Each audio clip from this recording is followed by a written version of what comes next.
Bitcoin pushed up by over 1.9% yesterday, and it got a pretty strong weekly close. In today's video, we're going to be taking a look at the technical analysis on Bitcoin, where I'll be sharing my short to medium time price expectations for BTC. As I get into today's video, if you do find it useful and informative, smash that like button. If you are new to the channel, subscribe, and let's go ahead and take a look at what's going on with Bitcoin. Okay guys, we're going to kick things off right here. This is Bitcoin paired up with USDT.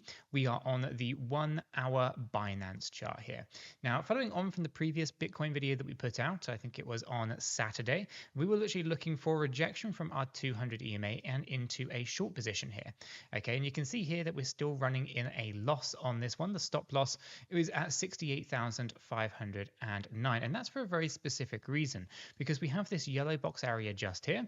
This area is our typical retracement zones. Okay, so after we had this diagonal pattern coming to the downside, this was from October 24th, 2100 hours UTC, down to the low that we saw on Friday the 25th at 2300 hours UTC. We were looking for a retracement up into this range between 67,205 to 68,460. Okay, and so our stop loss is just above that area at $500. $68,500, that is. Okay, and so we can see that we have moved right up into this slightly higher range. And taking a look at it, if we go ahead and use our Fibonacci retracement and extension tool here, we can measure the distances on this and see where this currently goes. It does move up quite nicely, close to the 1-to-1. So we're very close to kind of thinking that this move to the upside is potentially finished. Now, where do things change? Well, our opinion will change if we rally up higher than the previous wick high. That was $68,850. Okay, so if we do continue to move to the upside here and we cross this level, we are going to be looking more for long positions than short positions. Okay, and so we want to be thinking about maybe breaking up into new all-time highs, or at least getting very close to it should that happen. Specifically, we would be looking for a run out towards, let me go ahead and bring this in, somewhere between kind of 69,242 to 71,223. So a little bit short of the all-time high, but would be a higher high on the daily time frame. Okay, so I want to be aware that there's a possibility of that, but at the moment it still to me looks like we are within the typical retracement areas, and we potentially will be looking for a bit of a cooling off. Now, our momentum doesn't necessarily give us an indication it's going to happen right away. There still might be another push to the upside here before we actually go down and start cooling off a little bit on the stochastic RSI, which is what you see here. Now, if we turn off the stochastic RSI and bring in the divergence indicator, you can see that there was some hidden bearish divergence and some bearish divergence here on the chart, indicating that this most recent swing high that we have on the 1 hour time frame was a local high, and we are now starting to see this as a bit of a cooling off going on as we look for support around the 50 EMA, 50 SMA, and 200 EMA. You can see that also within our relative strength index and the divergence indicator. Okay, we are above the mid-level, which is something that we were struggling with over this side, and so we are still in ultimately bullish territory here. We can't say that we're breaking down just yet. Now, if we take that off and bring in the histograms, we can of course see that actually the volume in the histogram did indicate that we were likely to see this move, or this move to the upside is a supported move. It's probably the best way to articulate it. Essentially, what you've got going on is these peaks in the price action, this peak over here, this peak here, and then of course these peaks up here are showing us that there was strength in this move to the upside. Although it's weak on the kind of bigger macro piece, obviously we can see here that we have gone up into higher highs, higher than this area just here. Let me show you that. Okay, just like so, across this, ignore that moment in the middle there for the purpose of our demonstration here. You do have a weaker volume, so higher high on here from the 24th of October at midnight UTC to the 2200 hours on the 27th. Okay, so those are obviously higher high prices. That's higher than the previous wick high, but our histogram is showing that there's not as much strength in that movement. So the initial rejection from this low area, or this initial rally, was stronger than the rally that we're seeing at the moment. Although we are in higher prices, it does show weakness at that kind of bigger macro level. Okay, so we want to be aware that although we have pushed up here, I still see unfortunately a bit more of a a pull to the downside. Now, how would I play this one? How would I trade it? Well, trading this one's going to be quite tough, going to be quite tricky, because I do still see a bit of a push to the upside. What I would be looking for would be to see whether or not we find rejection in this previous area just here, this basically being 68,124 to 68,332. If we do find rejection here, we're going to probably look for a short position with a stop loss. I'm going to put higher than the previous swing high and target out 1.5 on the risk reward ratio, which would put us right around here. So entry hypothetically 68,141, stop loss 68,900, and our take profit 67,005. Okay, that would be the kind of approach to it. Now, if we do rally up and we can't find resistance here, and we rally up, we maybe hit our stop loss with the previous area, which does come in quite broadly. I'm going to go show you that right in here and pull that across. This one basically being 68,334 to 68,850. That area there, that higher area, is another area of resistance. We may, of course, if we want to stay short on the market, look to put that stop loss higher than the previous wick high, higher than 68,850. So stop loss, move it to 68,878 hypothetically. Of course, we would need to adjust our potential take profit. Here you can still see it's a 1.5 risk reward ratio, but it puts you in a little bit more of a comfortable zone if we wanted to do something to that effect. Otherwise, what we do is we do hit stop loss, we wait to see how things kind of play out, and we either go long or go short, whether or not we get a breakout above 68,850. So for now, I think the play will be to pay close attention to these areas of resistances. If we do get confirmed breakdown from these and resistances from these, then we want to be going short on the market, stop loss higher than the previous wick high, and of course we do want to target out 1.5 on that risk reward ratio. That to me would be the way to go. And of course, if we wanted to, we can look for long positions. If we do get that breakout above the previous wick high, then we can go long and reverse the position from there. But for now, I think we want to be paying close attention to these areas of resistances. If they do hold up as resistance, then we want to be thinking about going short on the market. And talking about trading, we have an amazing deal for you today. How does a 10% cashback bonus up to 2,000 USDT sound?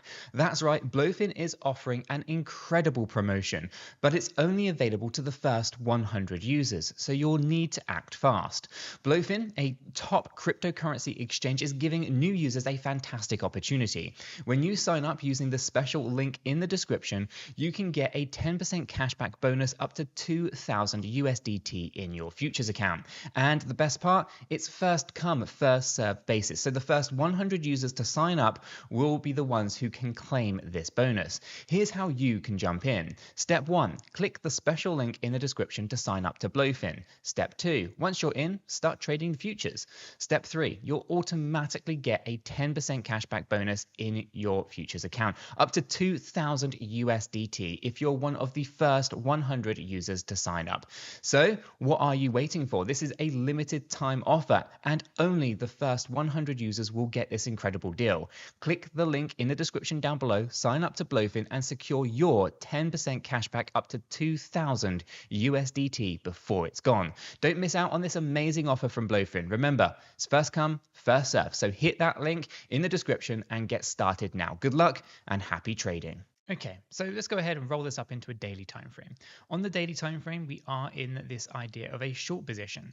This was an entry at around 67,859, stop loss at 69,654, and take profit at 64,741, right? So we're actually doing reasonably well here. We saw some pretty good profit with that move at 65,260 a couple days ago. And I did obviously put in the last video how I was a little bit concerned about whether or not this was going to be a sustained move to the downside, or whether or not we are going to be looking to kind of come on out. Now, as time progresses here, we are looking for the market to kind of see a bit more bullish momentum. Okay, so at the moment, our stochastic RSI is tilting up. We are starting to see potential for XRP to maybe rally a little bit higher. And if we do see that, then we are going to be looking for a bit more of a relief rally and maybe even a break of that previous wick high. Okay, so this is no guarantee, of course, because we can, of course, see that we might turn back down. It's not the first time that we've kind of had these ideas of crosses only to get rejected and come on back down. If we take a look at the previous one just over here, you can see we started to rally on up, and we kind of got this point where we actually saw a bit of a pull to the downside, and we did come down lower than the previous wick low. Of course, the divergence is quite clear here. Okay, lower lows on the price action, but of course higher lows here on our histogram. Okay, or not the histogram, the stochastic RSI, as we can kind of see. Okay, so lower lows and higher lows were indicating a reversal to the upside.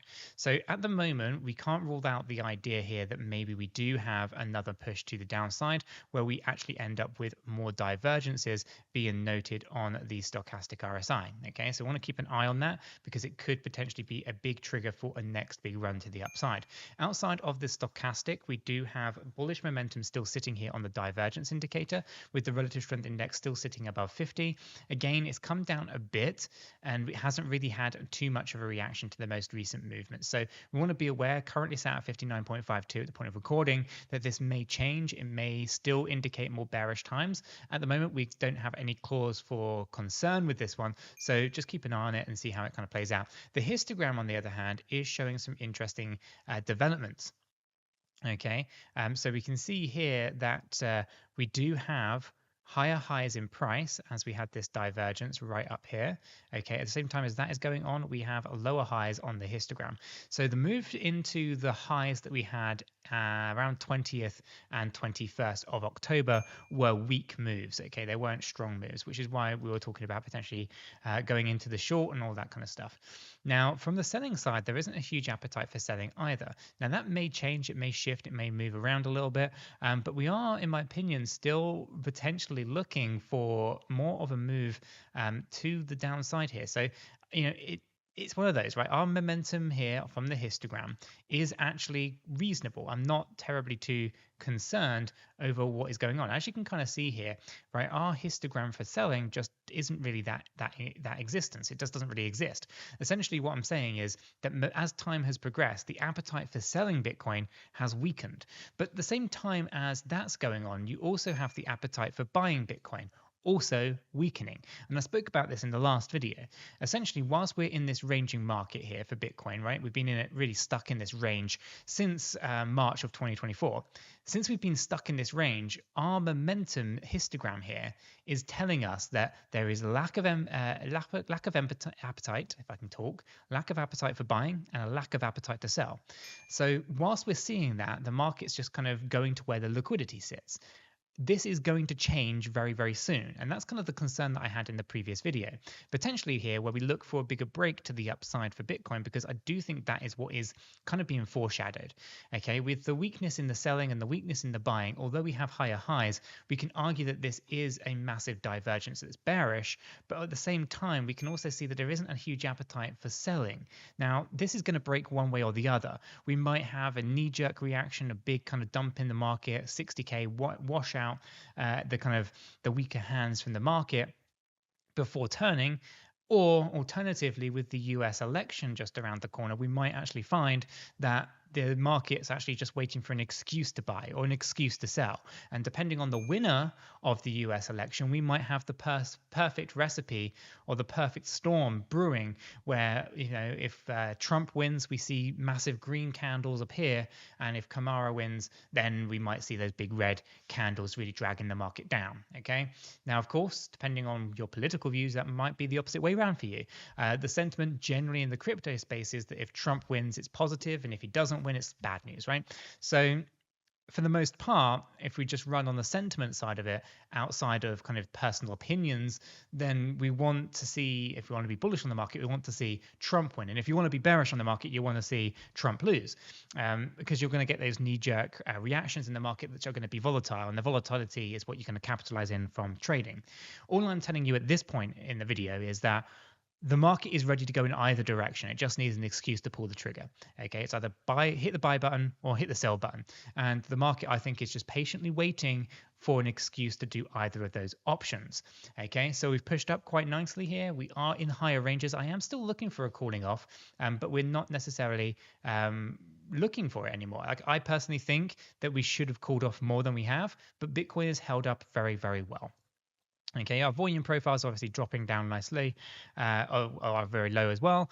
So we're not concerned about any of that. Volumes, of course, as we have this most recent push to the upside, has decreased as well. So there's still weakness here. I still look for maybe the $64,000 coming in, simply because it is where the 50 EMA is sat, and that might actually turn into a really good support level.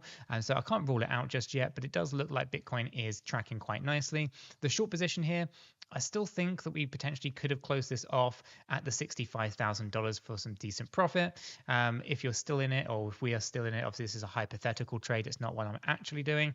But if we were still in this, I'd probably let it run a few more days, see how it kind of goes. But I would be looking to lock some profits in on this one had we not already done so. Okay, so for Bitcoin, I think it's all to play for. I think we're only really a few days away from a big move in the market. And the question becomes, is that a bullish one or is that a bearish one?